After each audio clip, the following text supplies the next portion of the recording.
voyez, comme ce que le DG a dit, on a fait beaucoup d'investissements.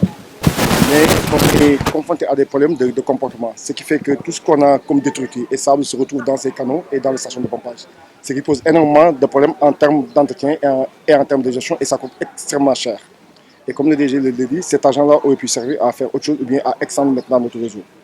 Mais nous, d'habitude, on le fait. Chaque année, on fait ce qu'on appelle on met en place un planning qu'on valide. Et ce planning-là, nous le faisons de telle manière qu'on démarre les travaux entre le mois d'avril pour pouvoir finaliser maximum en fin juin.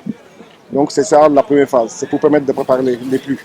Maintenant, pendant la pluie aussi, il y a d'autres opérations que nous développons pendant la pluie.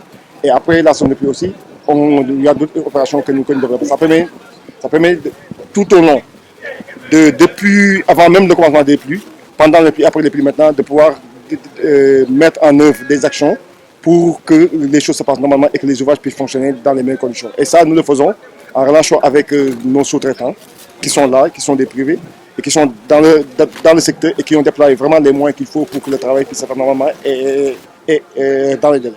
Voilà. Peut-être un mot pour sensibiliser les populations. Oui, les populations, comme je dis, vous avez vu tous les problèmes auxquels on est confrontés. Il y a d'abord les eaux usées, il y a les ordures ménagères et il y a le sable. Et ça, c'est dû principalement. Oui, et le vol des plaques-fontes. Le vol des plaques-fontes, la destruction des ouvrages, tout ça, ça rentre dans ce cadre-là. Vraiment, nous demandons aux populations de s'approprier les ouvrages qu'on a mis à leur disposition. C'est qu'on les a mis pour que ces gens aient un cadre de vie idéal.